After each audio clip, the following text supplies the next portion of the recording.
Right, 17 October 2020, and I'm joined by Mr. Khaliphani Phugeni, spokesman for the MDC-T. How are you, sir? I'm okay. How are you? Fantastic. And I apologize for wherever they may be. Yes, I apologize for the slight delay in starting. We're supposed to start at exactly 8 o'clock, but we'll try to keep this very, very short. Yeah, you know, I struggle with the setup today. As you can see, it's handheld. I did not know that someone cannot shoot me. I found someone to shoot the video. Okay, we are going to deal with the technical issues, but for now, I think let us go to what everyone has been waiting for, which is your response to an affidavit that had very strong language about yourself. And I hope you have seen this affidavit by your own organizing secretary, Mr. Abednigo Bhebhe. Oh, okay. Let me answer you this way, Mr. Kambaku. You know the late President, Dr. Morgan Tsvangirai. He would normally come to South Africa. At the time I was based in South Africa. He would call me sometimes with the then provincial chairperson, Mr. Chief Ndlovu.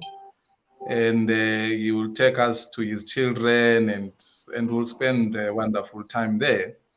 So you'll find that even in the national executive, if you gave me a tongue lashing, I wouldn't be concerned at all. Even with Dr. Kupe, right now, the successor to Dr. Morgan Tsvangirai, I think her harshest words in the standing committee were received by me. And that happens. Because remember the word of God says, those whom I love, I chasten. So it's the same with Honorable Bhebhe. I've been to his family, he's been to my family. So these things happen. I do not think, by the way, that those were his words. I think it's the lawyers. You know, the lawyers are activists. So I think it's the lawyers. But even if it's him, let him have his say. If that helps him express himself, it's fine. I only have one thing that he left out. He should have said a tall, lanky, dark and handsome. Why did he leave out that part? But otherwise, no. I don't have a problem with him expressing himself in the manner he did. But I want you to take notice of this. The case will not stand or fall on the strong language against anyone. It will not stand or fall on that. It will only stand or fall on the quality of the matters raised. Now, at least it will be amiss of me if I do not address the whole issue of how do I open social media groups in the party. If you remember in 2015, 2016, President Morgan Tsvangirai released a social media directive. The party was experiencing problems with this. WhatsApp had just, began to really take over, and there was so much negative internal communications on social media and all those things. So the president gave me a call and he said to me, "Can you fix this? There's a problem here, fix this." And then clearly we needed to do something urgently, and I did something which ended up being that directive which he gave, the social media directive. And that directive was clear how you are going to go about setting an official social media a platform which the party can use to communicate. Key amongst that directive said, when everything has been said to the administrators and whatsoever, the secretary for ICT will be there, to make sure that things do not go wrong on this platform. And the secretary for ICT happened to be me. And so you will appreciate that in line with our policy, as enunciated by the late Dr. Morgan Tsvangirai, which matter, as you would remember, it went to the media and there was some conspiracy that I'm doing that to bring down the president because this thing, what, they just had so many conspiracy theories. One of the people I depended upon, because I was not in the standing committee at the time, it is Honorable Bhebhe, because he was the one who was then able to defend and champion this on my behalf. So the policy stood, it went to the National Executive. It did not change. I remember about 3 months down the line after that policy, somebody stood in the National Council and he says, Sabe, that social media policy of yours, you were right, you were correct. And I was laughing. I'm saying, oh, 3 months ago, this was a Phugeni thing, trying to tarnish the image of the president. All of a sudden now they accept that is the president's thing. So I was,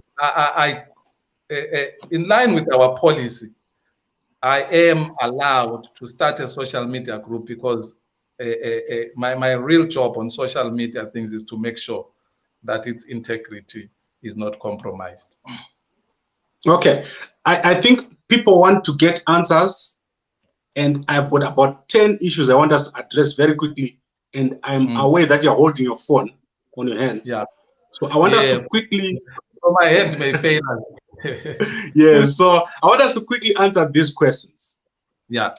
Is Abednigo Bhebhe still the organizing secretary of the MDC-T? Yes, he is. I do sympathize with the listeners and our followers, because from where they are, this thing is just developing, you see. But the leadership always knew that it will get to here. They always knew it will get to here. And to be fair to Honorable Bhebhe, you know that he has made his views public. He has made his views public. So I guess maybe leadership needed to face reality and bring this thing to its logical conclusion. And we now know that that didn't happen. So he is an organizing secretary. And as long as he holds that position, this was always inevitable. Okay, so let's go to the allegations that he raised. Number one, he says Dr. Kupe and SG Monzora have failed to hold national executive and national council meetings.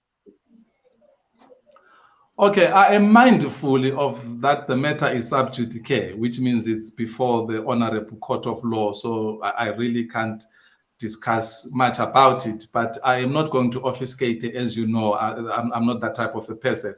I will address this matter this simple. I have not had the opportunity to go through his affidavit. I must be honest with you.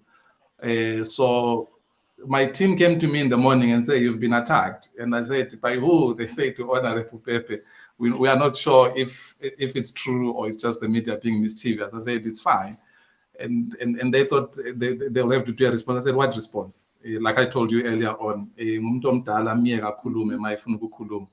but on the matter that you are raising now, there's been COVID. There has been COVID, as you know. The National Council, with the National Council, I think it's on the 9th of May, if not 29th of May. And I've spoken widely about that, which made a lot of resolutions.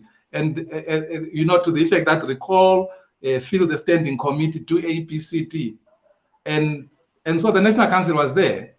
That there was no national executive is because after that National Council, there was an outcry that says, no, there were people in the rural areas that could not participate. Can we please try and meet physical? Now, the rules did not permit then that we could meet physical if you look at the numbers, you see. So it became obvious that it's impossible. So, but you'll be happy to know that today we had our national executive. It was an online one, it was a virtual one. The national executive, tomorrow we have the National Council again. The National Council, by the way, you can hold it minimum 2 times a year. So basically tomorrow it will be fine for 2020. The executive is one that goes monthly, but I hope in his affidavit, he did address the issue of COVID, because COVID does not permit us, or rather COVID did not permit us, COVID restrictions, they did not permit us to gather people. I need to say this quickly, come back.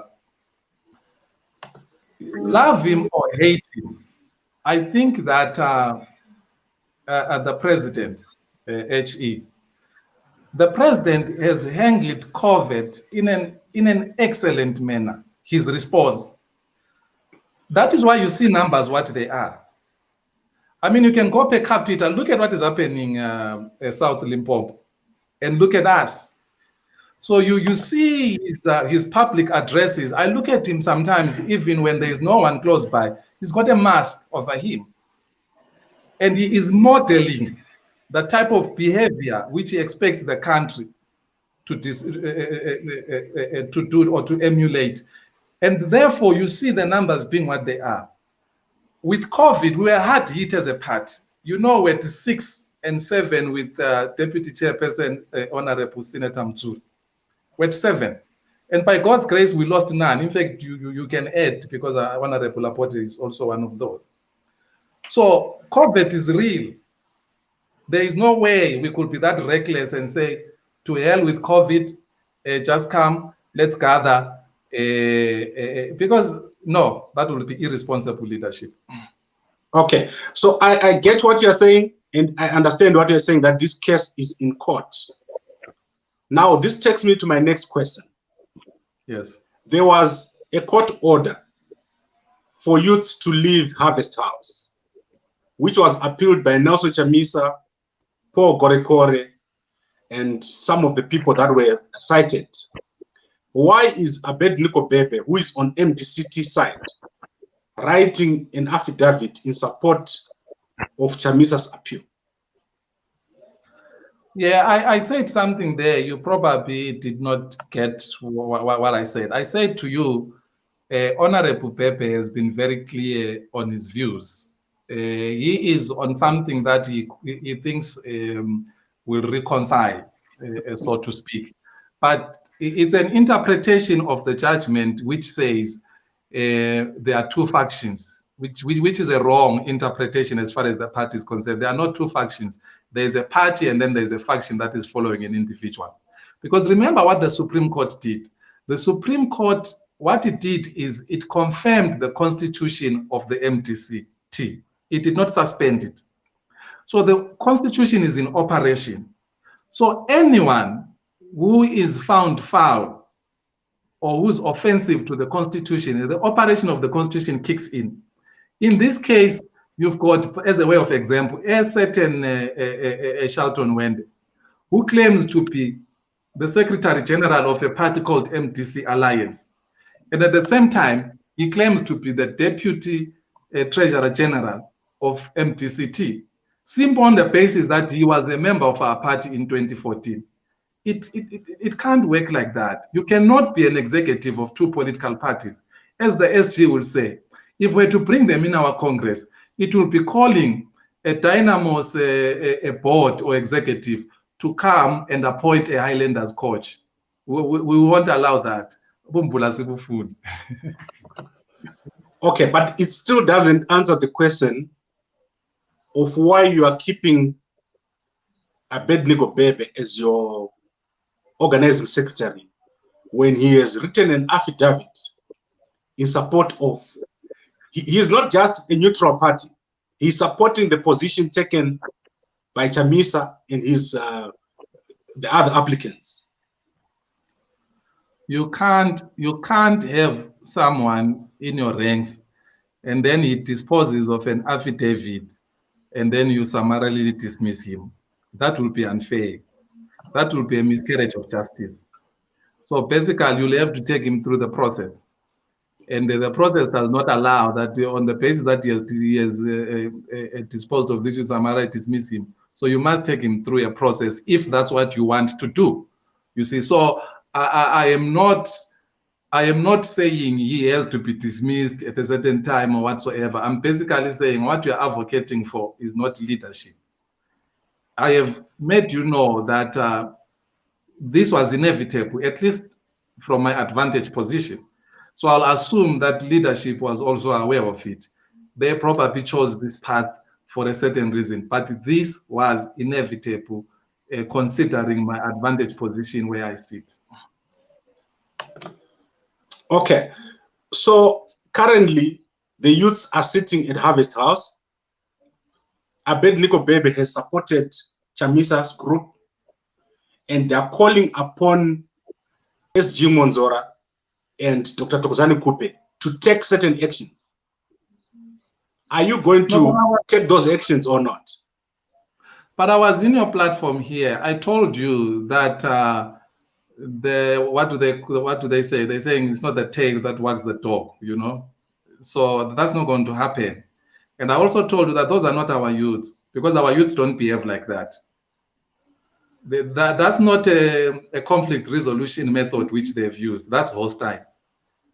You see, so I am sure that, especially in the case of Kore Kore, I'm privy to information that some disciplinary action has already been taken and he has been served with a letter.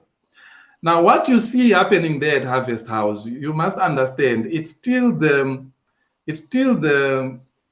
contestations of November 2017. Because at law, there's no reason why those youths are still there. We had an order which the appeal didn't even have the capacity to suspend the police removing them. They did not. They still have not.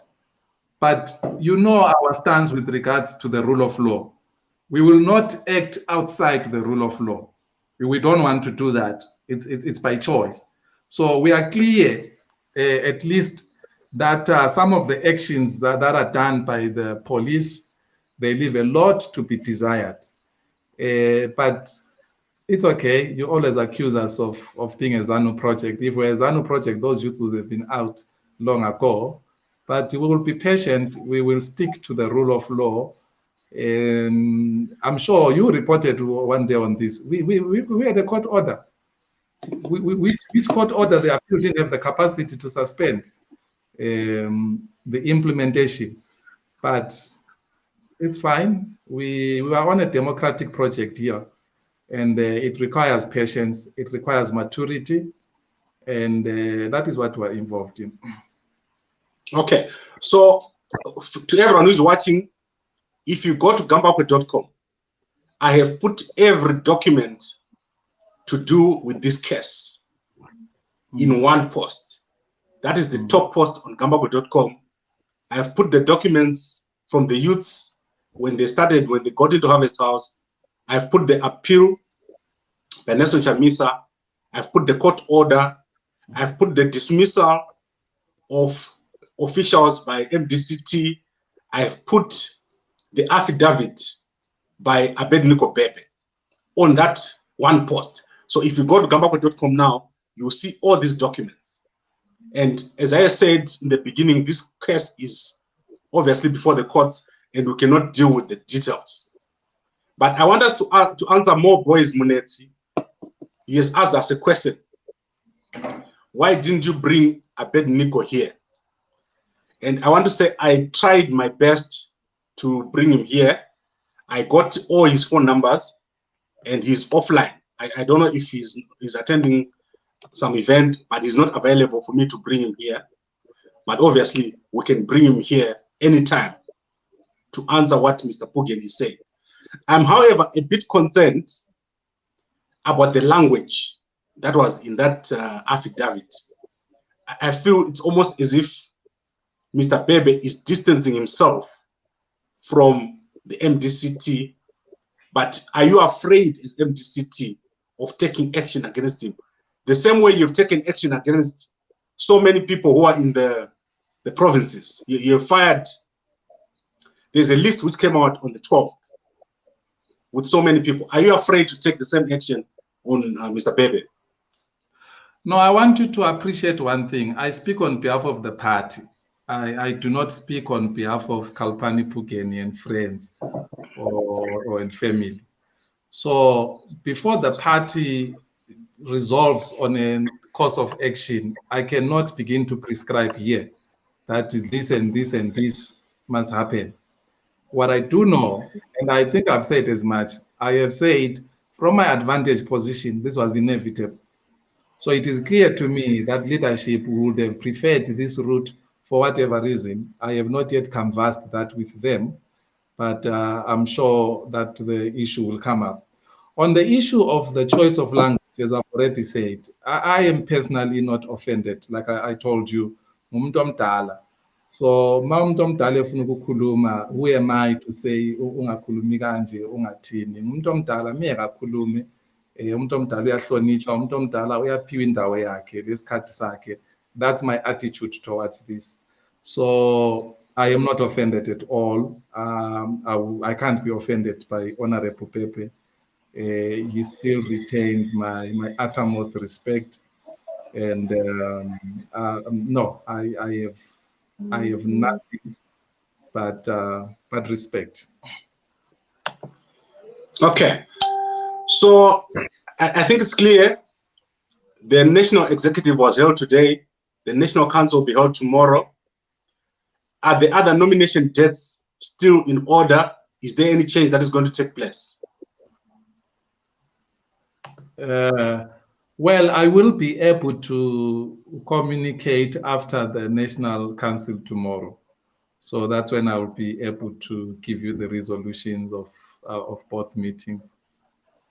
Okay, I think I want to give you a chance to answer Big Mike. He says, please ask Khaliphani if he was in the 2014 structures. I think this is important for people to hear again. You mentioned it in the beginning, but I'm giving you another opportunity to answer Big Mike here. Yeah, you see, with Big Mike, thank you so much. You know, my biggest challenge with Zimbabweans, but especially the media, because it's you guys who are supposed to do research, profile us, tell people. I was in the, well, let me put it to you this way. Before my current position, I was a national executive member under Dr. Morgan Tsvangirai. Not only that, I was part of a 20-member shadow cabinet. So I was a shadow minister for ICT and science development. I spoke about a policy which was pronounced by Dr. Morgan Tsvangirai, which I drafted, and it went out exactly. You know, most of the times you draft something and then they add or suspect something. In my case, it went out word for word, you know. So yes, that is me. I am now the spokesperson, unlike our Eastwell friends, where they pick someone from Norway, basically, and they make it the spokesperson of the party. No, I was in the national executive. I was in the shadow cabinet, which was only a 20-member shadow cabinet. And in line with our constitution, Madam President, having assumed the powers that were vested upon Dr.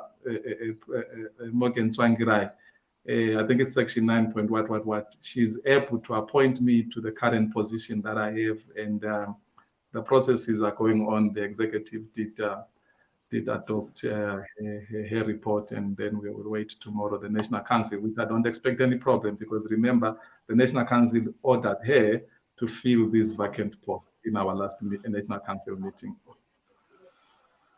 Okay, so it's clear you are currently the spokesperson for MDC-T. You're also the senator for Bulawayo.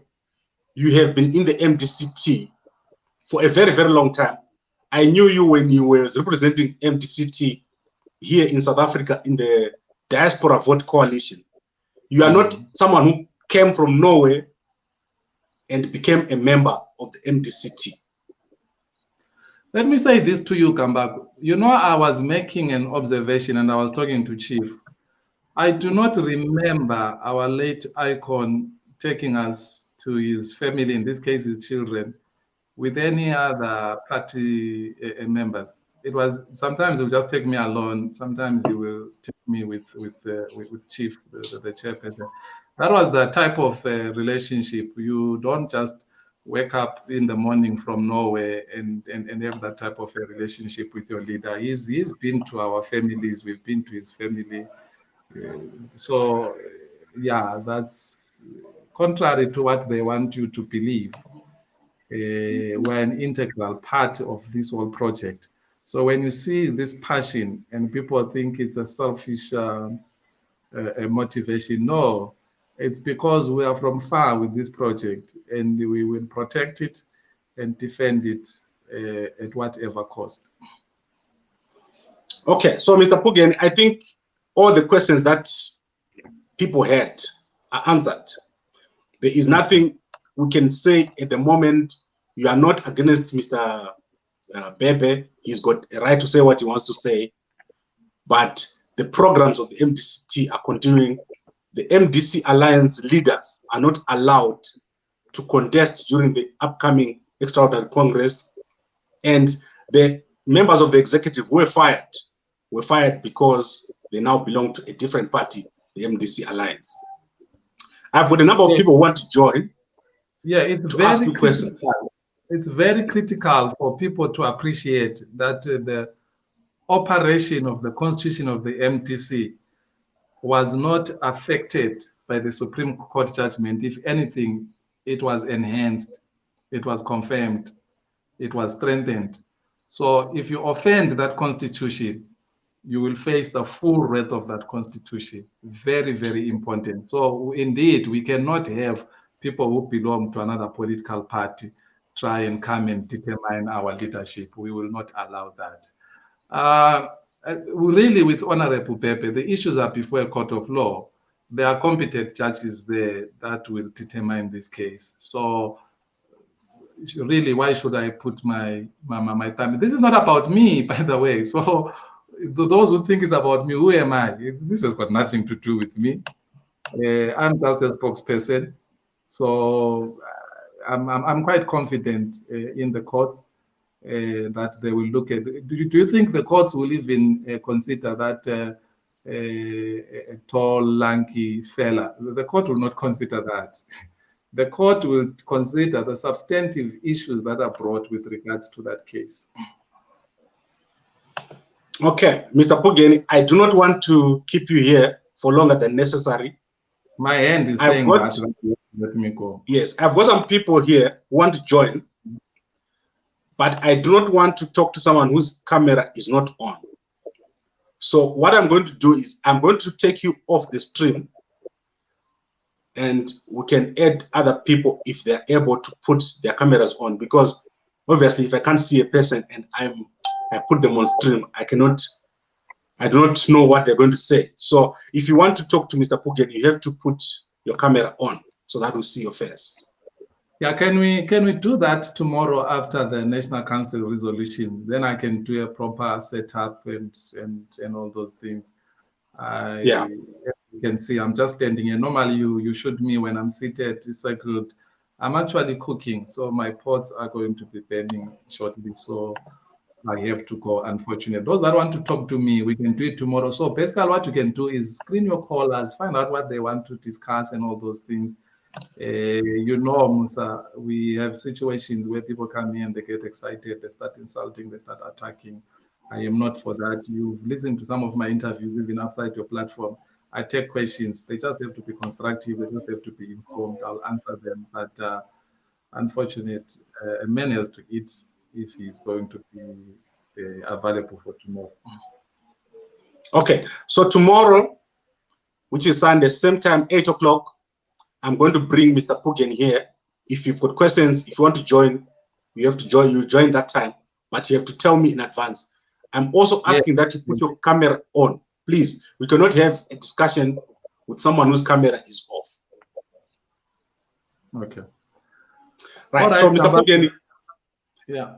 Last word before you go. Anything you want to say which you haven't said?